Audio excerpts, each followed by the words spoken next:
Assalamualaikum warahmatullahi wabarakatuh.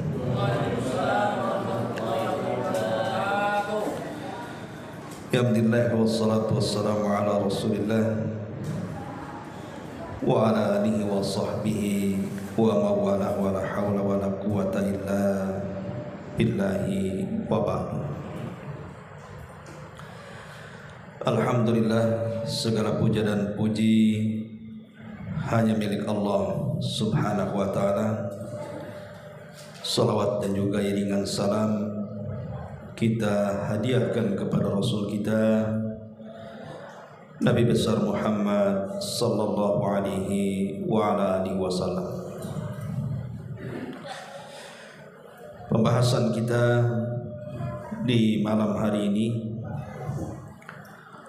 sebagaimana yang sudah kita sepakati, kita akan membahas tentang silsilah tafsir dari surah-surah pendek dalam juz amma.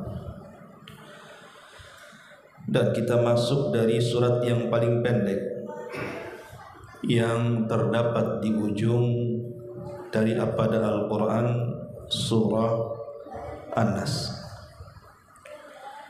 Baru nanti terus naik kepada Al-Falaq, Al-Ikhlas dan seterusnya. Bagus juga memilih tema membahas surah-surah pendek dalam juz amma, karena surat-surat pendek dalam juz amma itu umumnya kita hafal dan biasa kita baca dalam sholat-sholat kita, sehingga memahaminya tentu sangat membantu bacaan-bacaan sholat yang kita baca. Karena bagaimanapun kalau kita memahami isi surat yang kita baca dalam sholat, itu salah satu penambah kekhusyuan sholat kita, sehingga kita tidak disibukkan dengan perkara yang lainnya. Baik, tidak memperpanjang mukaddimah, kita mulai daripada surah An-Nas. A'udzubillahi minasyaitonirrajim. Bismillahirrahmanirrahim. Qul a'udzu birabbin nas, malikin nasi, ilahin nas, min syarril waswasil khannas, alladzi yuwaswisu fi sudurin nasi minal jinnati wan nasi. Katakan ya Muhammad, aku berlindung dengan Rabb pemelihara manusia, raja bagi manusia, sesembahan bagi manusia, dari keburukan waswas yang tersembunyi, yang memberikan was-was kepada hati-hati manusia dari kalangan jin dan juga manusia. Ma'asyiral muslimin wal muslimat rahimakumullah. Surah An-Nas ini disebutkan fadilah dan keutamaannya di beberapa riwayat dalam hadis Nabi sallallahu alaihi wasallam. Di antaranya hadis yang dikeluarkan Imam Muslim dalam sahihnya dari sahabat Uqbah ibn Amir radhiyallahu an, Nabi sallallahu alaihi wasallam mengatakan, alam tara ayatin unzilat al-lailatu lam yura mithluhunna qattun. Tidakkah kalian melihat, kata Nabi, ada ayat-ayat yang diturunkan di malam ini yang tidak ada yang semisal dengan ayat ini. Kemudian Nabi SAW menyebutkan dua surat, Qul a'udzu birabbil falaq dan Qul a'udzu birabbin nas. Ulama banyak yang kemudian menyebut dua surat Qul a'udzu birabbil falaq dan An-Nas ini disebut surah Mu'awwidhataini, surat perlindungan. Sebelum dua surat ini turun, Nabi SAW terkadang berdoa dengan macam-macam doa untuk membentengi diri dari was-was daripada syaitan. Tapi setelah turunnya dua surat ini, maka Nabi SAW kemudian mengganti seluruh doa-doa dengan cukup membaca dua surat ini. Makanya kemudian dua surat ini disebut dua surat perlindungan. Apabila seorang muslim membacanya sebelum tidur, maka setan tidak mungkin mendekati dia sampai dia bangun. Berdasarkan hadis Aisyah Ummul Mukminin radhiyallahu anha, Nabi mengatakan, "Idza awa ila firashihi kulla lailatin jama'a kaffaihi fa nafatha fihima fa qara'a fihima qul huwallahu ahad qul a'udzu birabbil falaq qul a'udzu birabbin nas thumma yamsah bihima mastata'a min jasadihi yabda'u bihima ala ra'sihi wa wajhi wa ma aqbala min jasadihi." Aisyah radhiyallahu anha mengatakan, Nabi kalau dia masuk kepada pembaringannya, maksudnya hendak tidur setiap malam, maka beliau kemudian meletakkan seperti ini kedua telapak tangannya, kemudian membaca 3 qul huwallahu, qul a'udzu birabbin nas, dan qul a'udzu birabbil falaq. Setelah itu dia mengusap dengan tangannya sebisa dia sekujur badannya dari kepala sampai kaki. Untuk apa gunanya? Untuk menghindarkan kita dari gangguan setan selama tidur. Karena terkadang setan masuk dalam tidur kita itu kemudian membuat mimpi-mimpi yang menakutkan, ataupun sengaja kemudian mengencingi telinga kita sehingga kita lewat sholat subuh atau tidak bangun di sepertiga malam untuk tahajud. Karena ketika setan itu datang kepada kita setiap kita hendak tidur, maka dia akan mengikat di tengkuk kita 3 ikatan. Ikatan-ikatan inilah yang membuat kita malas bangun. Makanya kalau kita membaca 3 qul sebelum tidur, maka itu salah satu daripada perlindungan kita dari godaan syaitan. Ma'asyiral muslimin wal muslimat rahimani wa rahimakumullah. Dan banyak lagi keistimewaan daripada surah Qul A'udzu Birabbin Nas ini.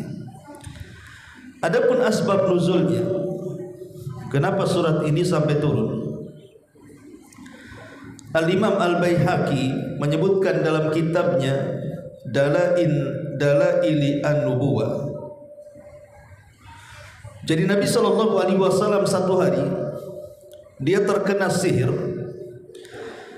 oleh sihir seorang keturunan Yahudi namanya Labid ibn A'sam. Karena orang-orang Yahudi itu dari zaman ke zaman, sejak zaman Bani Israel, mereka suka membunuh para nabi. Dan itu dikatakan dalam Al-Quran, yaqtulunal anbiya bighairi haq. Mereka suka membunuh para nabi tanpa alasan. Lihat Zakaria dipenggal lehernya oleh siapa? Yahudi. Kemudian Nabi Yahya juga sama, dibunuh orang Yahudi. Bahkan kalau Isa tidak diangkat ke langit, tentu dia pun menjadi sasaran pembunuhan Yahudi. Lah Nabi SAW juga sama, berkali-kali ujian pembunuhan ketika Rasul hijrah dari Mekah ke Madinah, namun selalu gagal. Lah salah satu rencana Yahudi membunuh Rasul adalah dengan cara menyihir beliau. Karena orang-orang Yahudi terkenal sihirnya. Tetapi setiap kali menyihir Rasul gagal. Karena Allah melindungi Nabi SAW sampai satu hari mereka mendengar ada satu keluarga memiliki keahlian sihir yang luar biasa, yang kalau menyihir jarang gagal. Itulah keluarga Labid ibn A'sam, keluarga penyihir. Maka para pembesar Yahudi datang kepada Labid ibn A'sam kemudian melakukan transaksi. Mereka siap membayar sekian dan sekian kalau Labid ibn Asam dan keluarganya bisa menyihir Nabi. Setelah disepakati, maka Labid ibn Asam kemudian menyuruh putri-putrinya untuk mencuri buhul.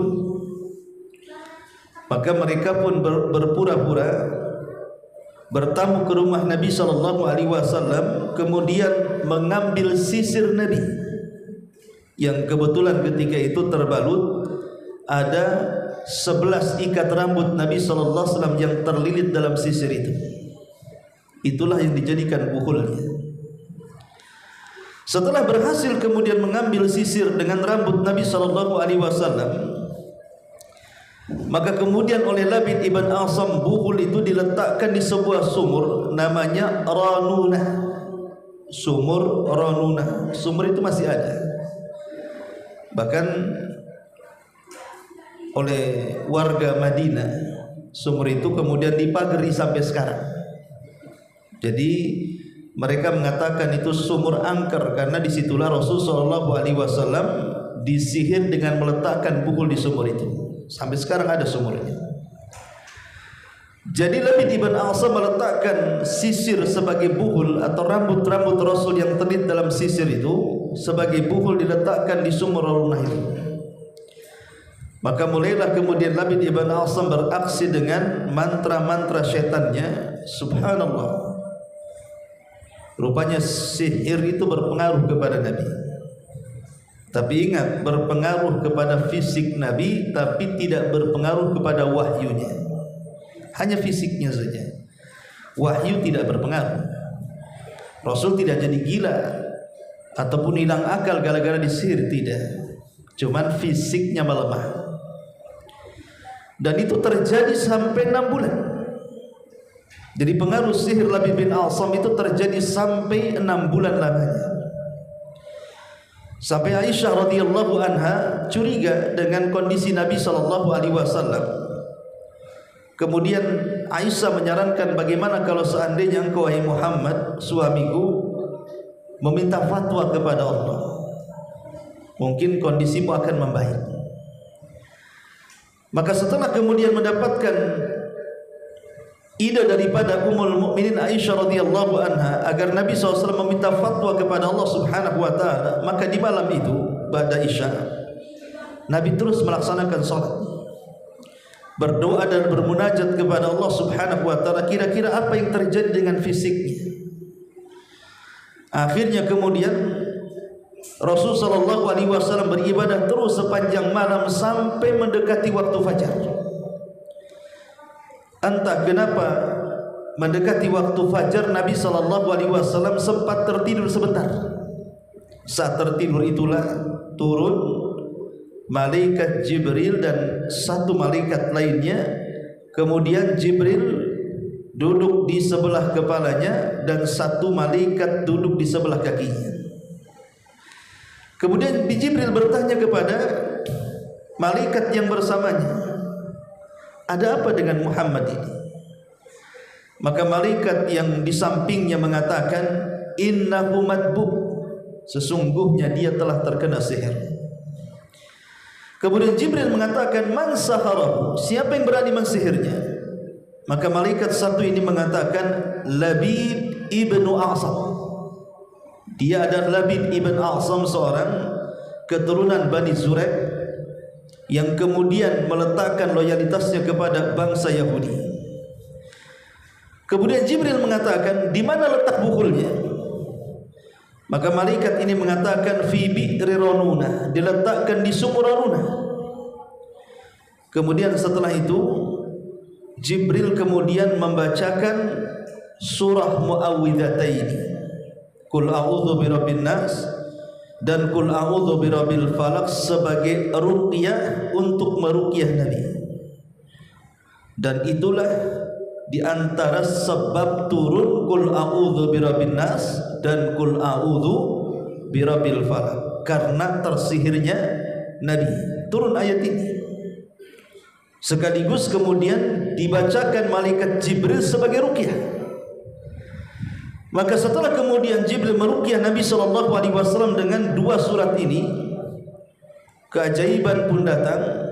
Tiba-tiba terlepaslah sihir Nabi SAW dan Rasul pun kembali bugar kembali, sehat kembali, seolah-olah tidak terkena apa-apa.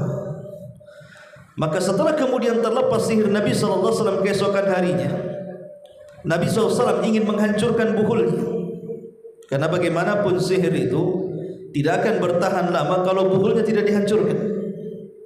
Maka Rasul mengajak Ali bin Abi Thalib radhiyallahu anhu untuk mengambil buhulnya. Ketika sampai di sumur Runa, maka sumur itu sangat menakutkan, karena airnya berubah seperti warna darah, dan di dalamnya seolah-olah ada kepala-kepala yang menakutkan seperti kepala-kepala setan. Maka tatkala Ali hendak turun mengambil sisir itu sebagai buhulnya, Rasul melarang. Dikhawatirkan kalau seandainya buhulnya dikeluarkan dari sumur akan menyebar keburukan di daratan. Kata Rasul, sebaiknya ditimbun saja. Maka sumur itu akhirnya ditimbun, dan sampai hari ini ada. Setelah sumur itu ditimbun, maka betul-betul enyahlah sihir yang menyihir Nabi sallallahu alaihi wasallam. Di sini pelajaran bahwa kalau seseorang terkena sihir, berarti dia harus mencari siapa? Buhulnya dulu.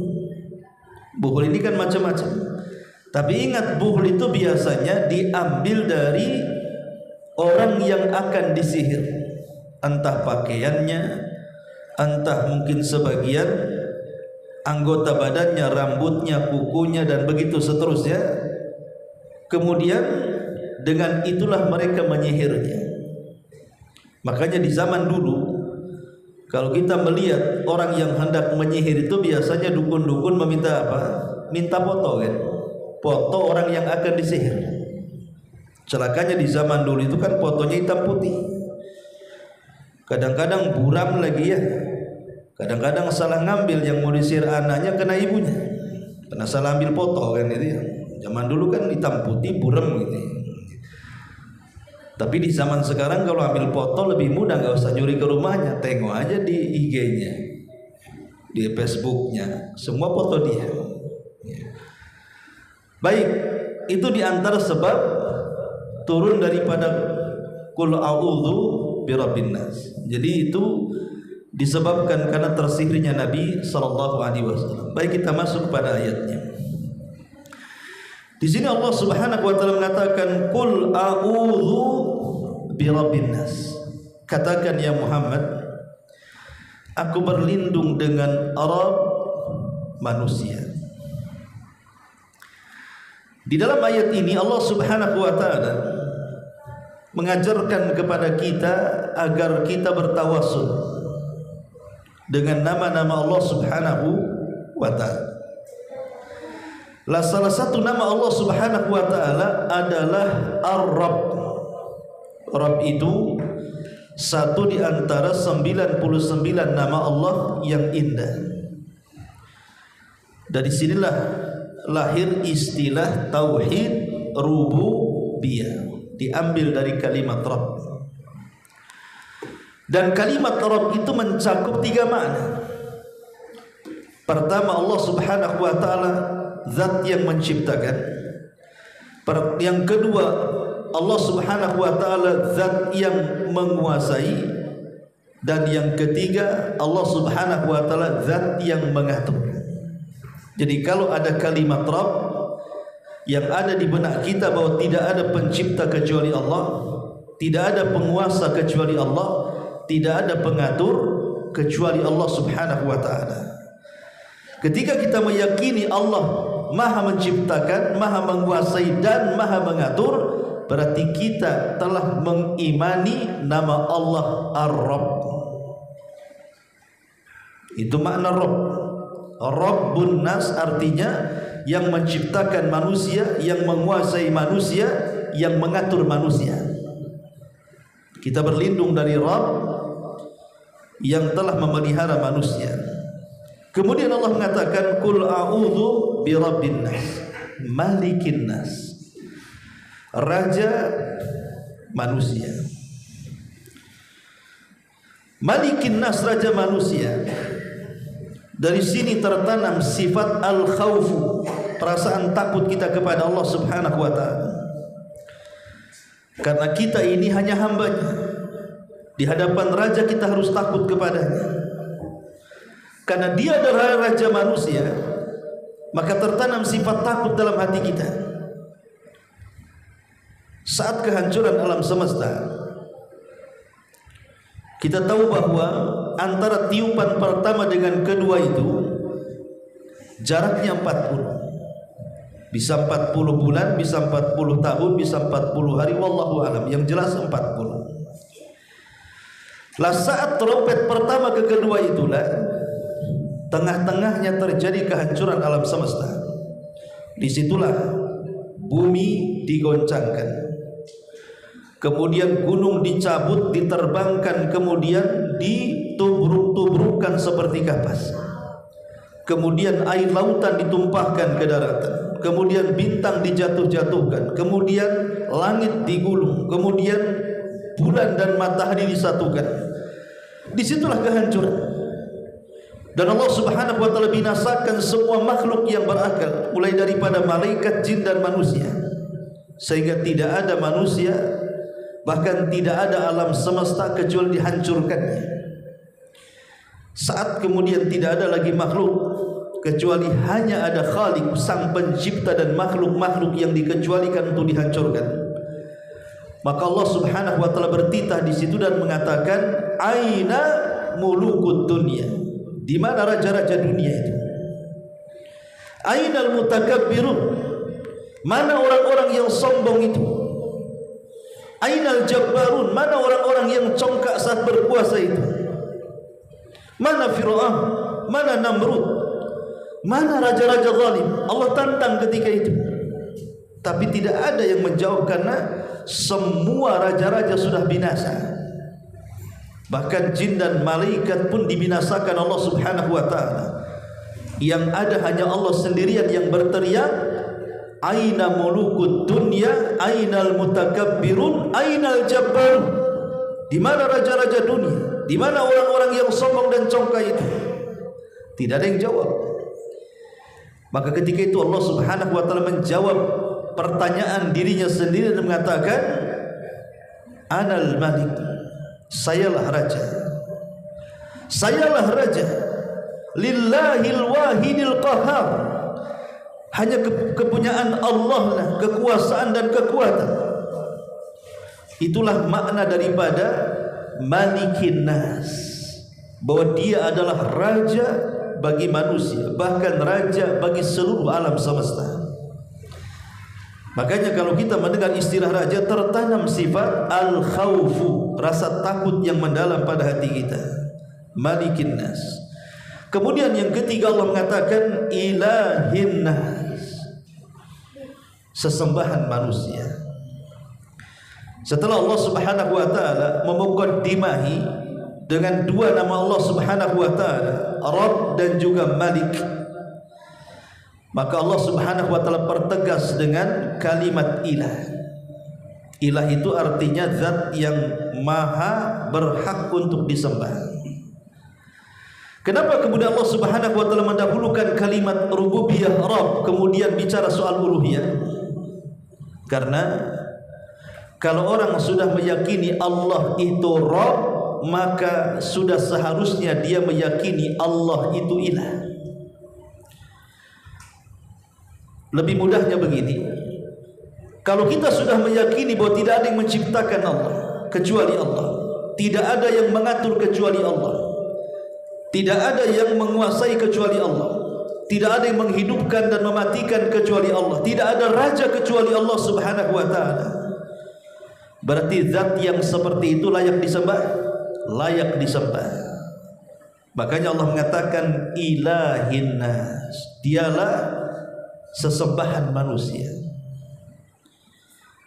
Karena zat yang tidak bisa menciptakan tidak layak disembah, zat yang tidak sanggup mengatur tidak layak disembah, zat yang tidak sanggup menguasai tidak layak disembah. Lalu siapa Zat yang layak disembah, dialah yang sanggup menciptakan alam semesta, mengatur alam semesta, dan menguasai alam semesta dengan menghidupkan, mematikan, memberikan rizki dan sebagainya. Maka sudah layak dia menjadi sesembahan manusia. Ilahin nas. Berarti di sini ada 3 nama Allah Subhanahu wa taala. Pertama Ar-Rabb, yang kedua Al-Malik, yang ketiga Al-Ilah. Ilahin nas. Kita berlindung, bertawassul dengan 3 nama Allah Subhanahu wa taala. Kenapa begitu kuatnya kita bertawassul dengan 3 nama Allah ini? Karena yang dihadapi itu bukan musuh biasa, musuh yang sangat kuat, yang luar biasa. Berbeda dengan surah Al-Falaq. Surah Al-Falaq itu kita disuruh berlindung kepada 1 nama Allah saja, Rabbul Falaq. Qul a'udzu bi rabbil falaq.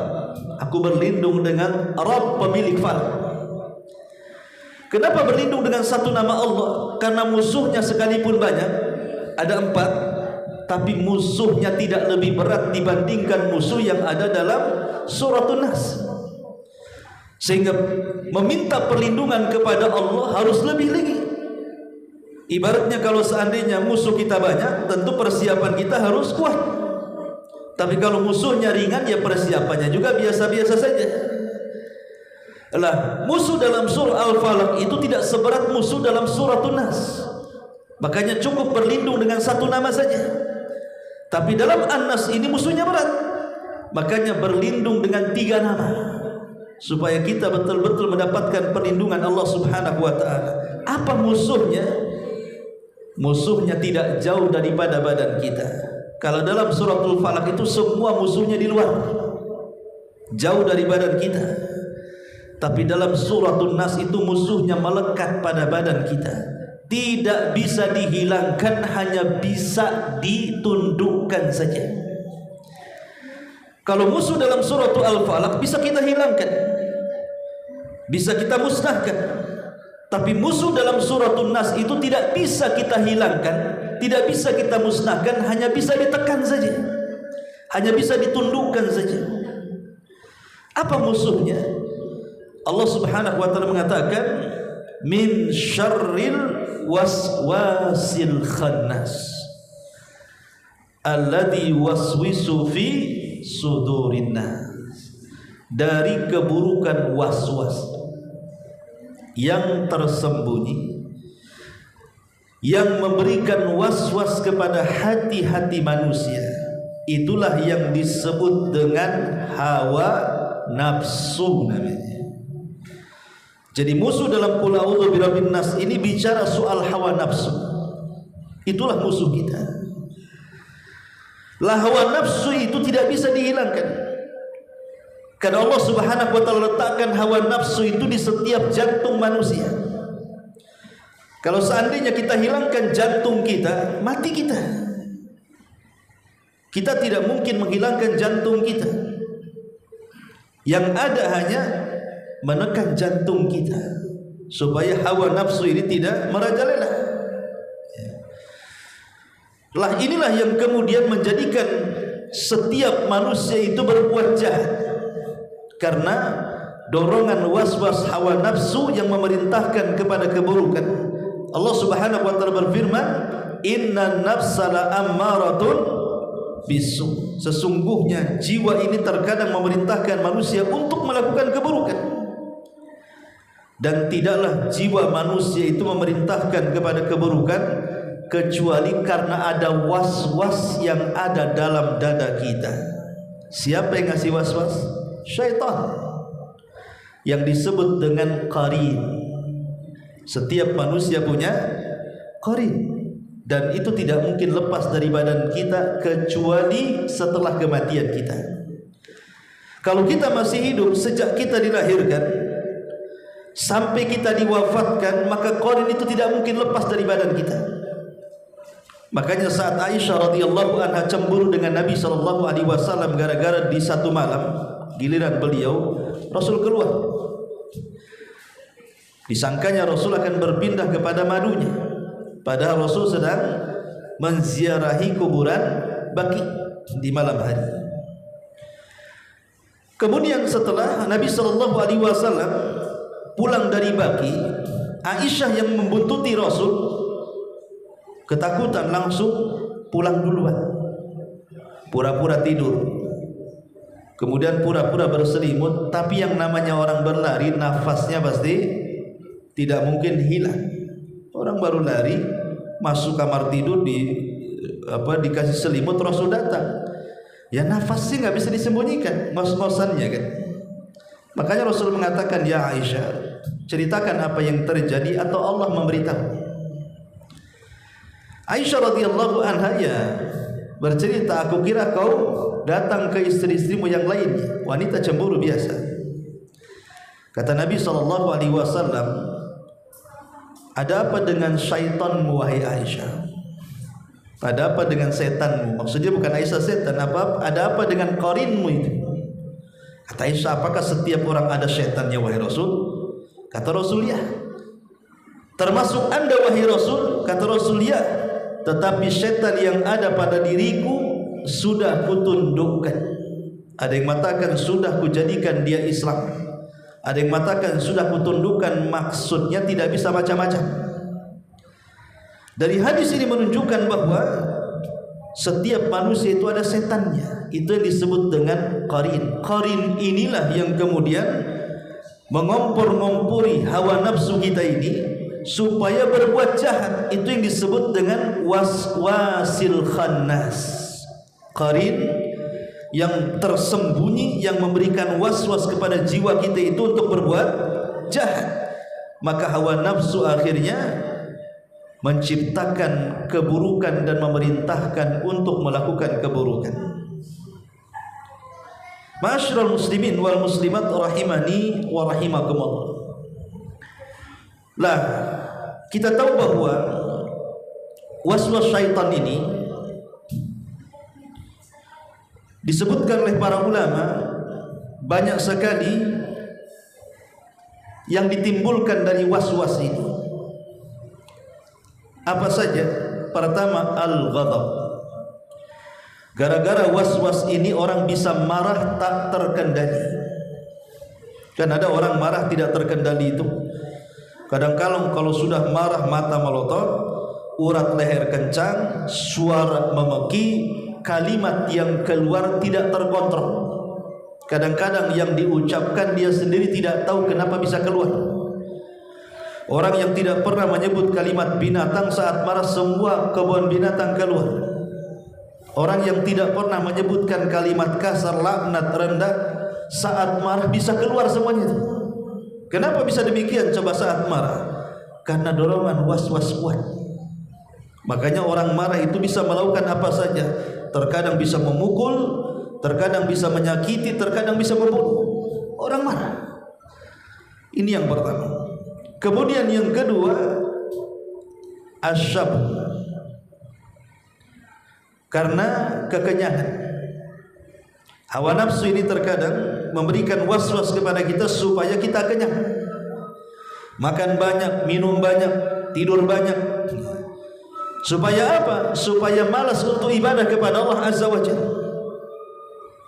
Orang yang kekenyangan, baik makanan dan minuman, itu mengakibatkan kemalasan kan itu.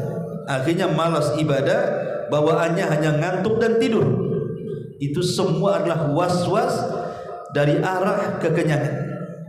Makanya dalam Islam itu Rasulullah SAW menganjurkan agar kita berhenti sebelum kenyang dan makan tatkala lapar. Kemudian yang ketiga, al-ajal wa tarku at-ta'anni. Terkadang was-was ini masuk kepada perkara yang harusnya kita ini berhati-hati, kita kerjakan terburu-buru. Makanya ada istilah kata Nabi SAW, al-ajalatu minasyaitan. Tergesa-gesa itu bagian daripada syaitan. Tergesa-gesa. Jadi ada perkara-perkara yang harusnya tidak boleh tergesa-gesa, kita tergesa-gesa. Nah, ini juga bagian daripada was-was.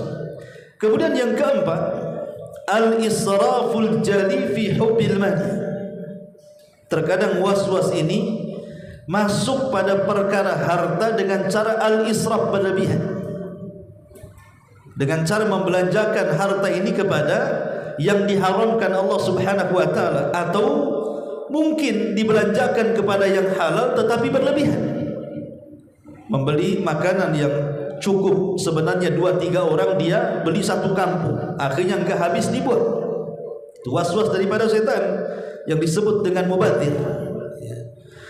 Kemudian juga yang kelima, waswas ini masuk pada su'udzan, berburu sangka kepada orang. Pamannya dagangannya hancur, dagangannya kurang laris, mulai setan datang ngasih waswas. Jangan-jangan tokomu disihir sama orang sebelah. Mulai ngasih buru sangka tuh. Jangan-jangan orang sebelah rame, kok saya kok sepi. Jangan-jangan dia pula yang sihir toko saya. Dikasihnya kita ini zon yang tidak baik, berburu sangka, atau mungkin kita sakit, jangan-jangan saya ini disihir. Ya, jangan-jangan saya disihir, saya tahu yang nyihir itu. Karena selama ini dia nggak baik dengan saya, jangan-jangan dia pula. Ya. Jadi setan ini masuk pada su'udzan. Itu bentuk waswas itu. Ini juga yang kelima. Kemudian yang keenam, umumul jawari. Umum al-jawari, masuk kepada keumuman anggota badan kita. Entah masuk ke mata, akhirnya memandang sepandang-pandangnya, masuk ke telinga, akhirnya mendengar sedengar-dengarnya, masuk ke lisan, akhirnya bicara seomong-omongnya, masuk ke kaki, akhirnya selangkah-langkahnya, tanpa mempertimbangkan ini halal, ini haram, dan begitu seterusnya. Maka ini juga bagian daripada waswas. Bahkan Imam Ibnul Qayyim rahimahullah ta'ala, lebih daripada itu, waswas itu juga masuk pada 6 perkara. Kata Imam Ibnul Qayyim, waswas itu masuk pada 6 perkara. Yang paling tinggi memberikan waswas supaya kita meninggalkan agama kita.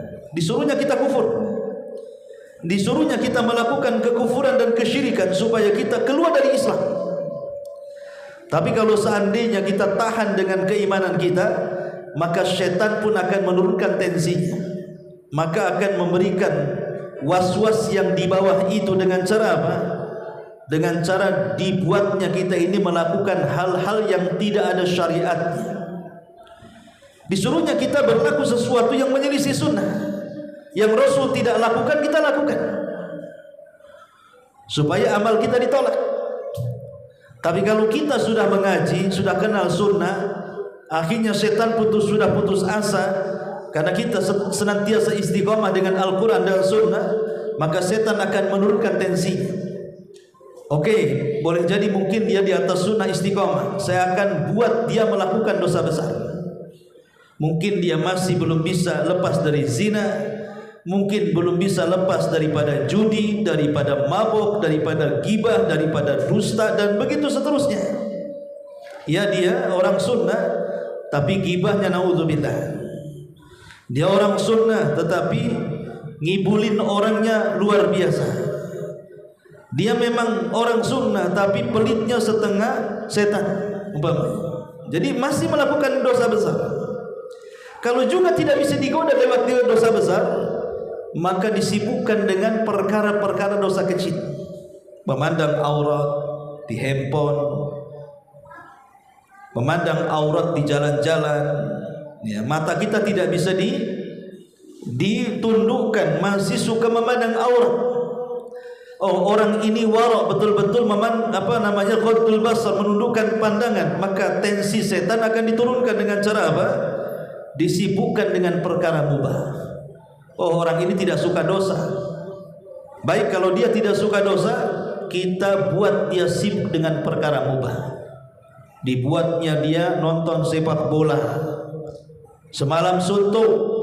Memang nonton sepak bola sih tidak ada masalah, perkara mubah. Tapi kalau disibukkan, akhirnya apa? Menghilangkan yang wajib, ngantuk subuhnya lewat subuh, ya kan? Perkara mubah jadi haram jadinya. Atau memang dia juga tidak suka menghambur-hamburkan waktunya, dia manfaatkan betul walaupun perkara mubah dia tidak suka, maka setan akan menurunkan tensinya. Dibuatnya kita apa? Mendahulukan perkara-perkara yang tidak afdol dan meninggalkan yang afdol.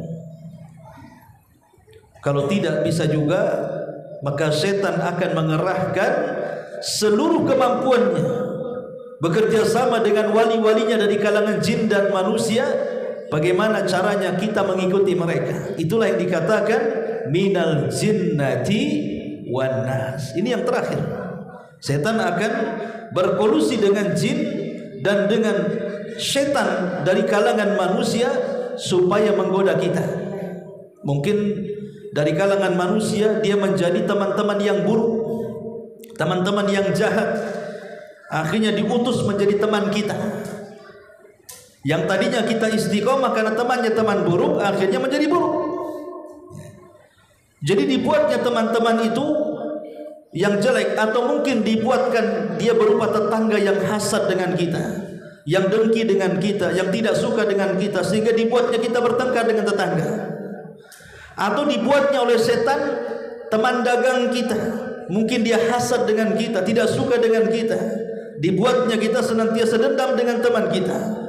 Jadi bagaimanapun setan akan bekerja sama dengan manusia untuk merusak kita dari sesama manusia atau dari kalangan jin. Itulah dengan cara memberikan was-was tadi.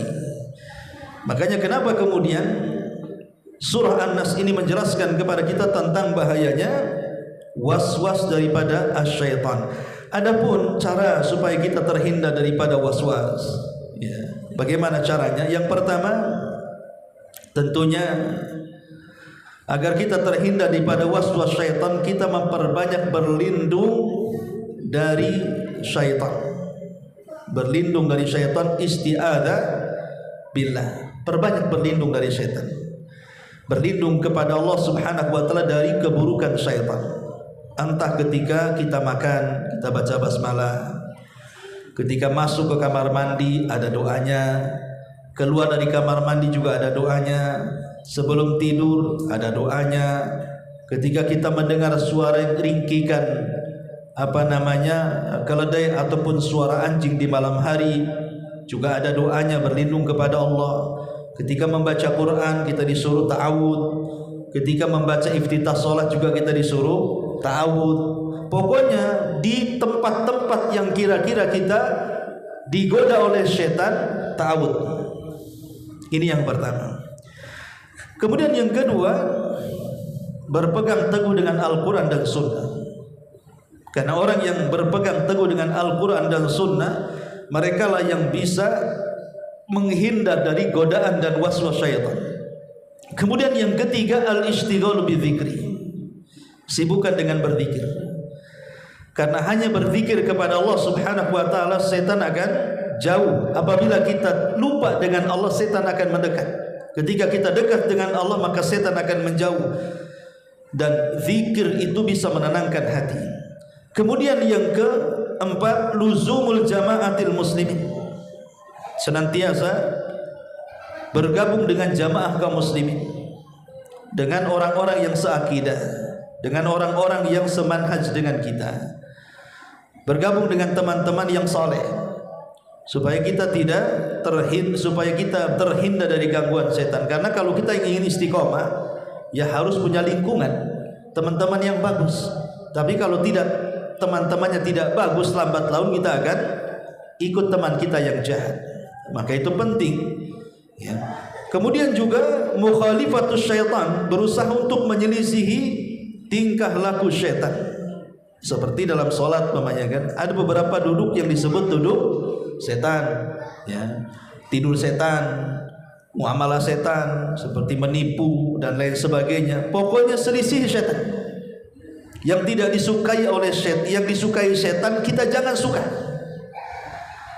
Ya, pokoknya yang disukai setan kita jangan suka. Yang disukai setan kita jangan suka. Yang tidak disukai setan kita harus suka. Ya, jadi kita harus senantiasa menyelisih setan. Kemudian juga at-taubatu wal istighfar, banyak-banyak tobat dan istighfar. Banyak-banyak tobat dan istighfar. Kemudian yang terakhir juga berusaha untuk mengikuti arahan-arahan Nabi SAW di dalam menghindari supaya dekatnya setan kepada kita. Inilah diantara perkara-perkara yang disebutkan oleh para ulama dari tafsir singkat surah An-Nas dan manfaatnya. Sampai di sini. Kalau ada yang bertanya silakan. Kalau tidak kita tutup. Iya.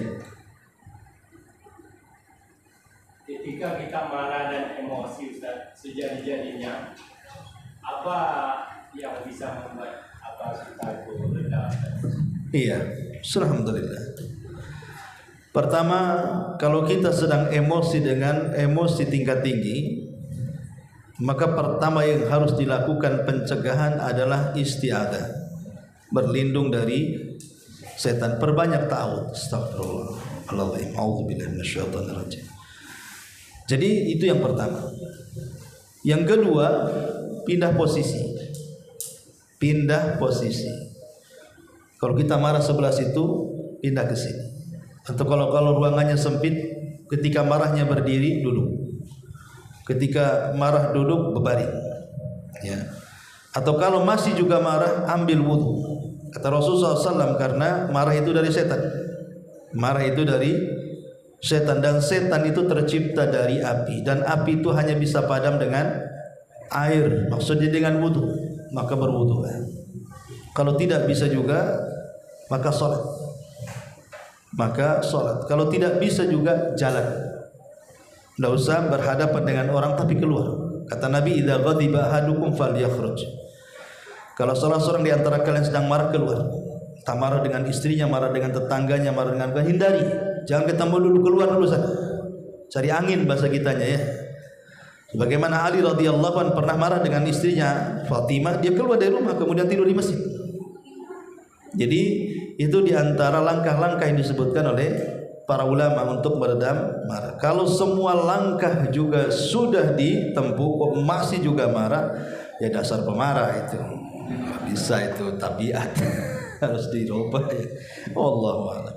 Ya. Yang lain?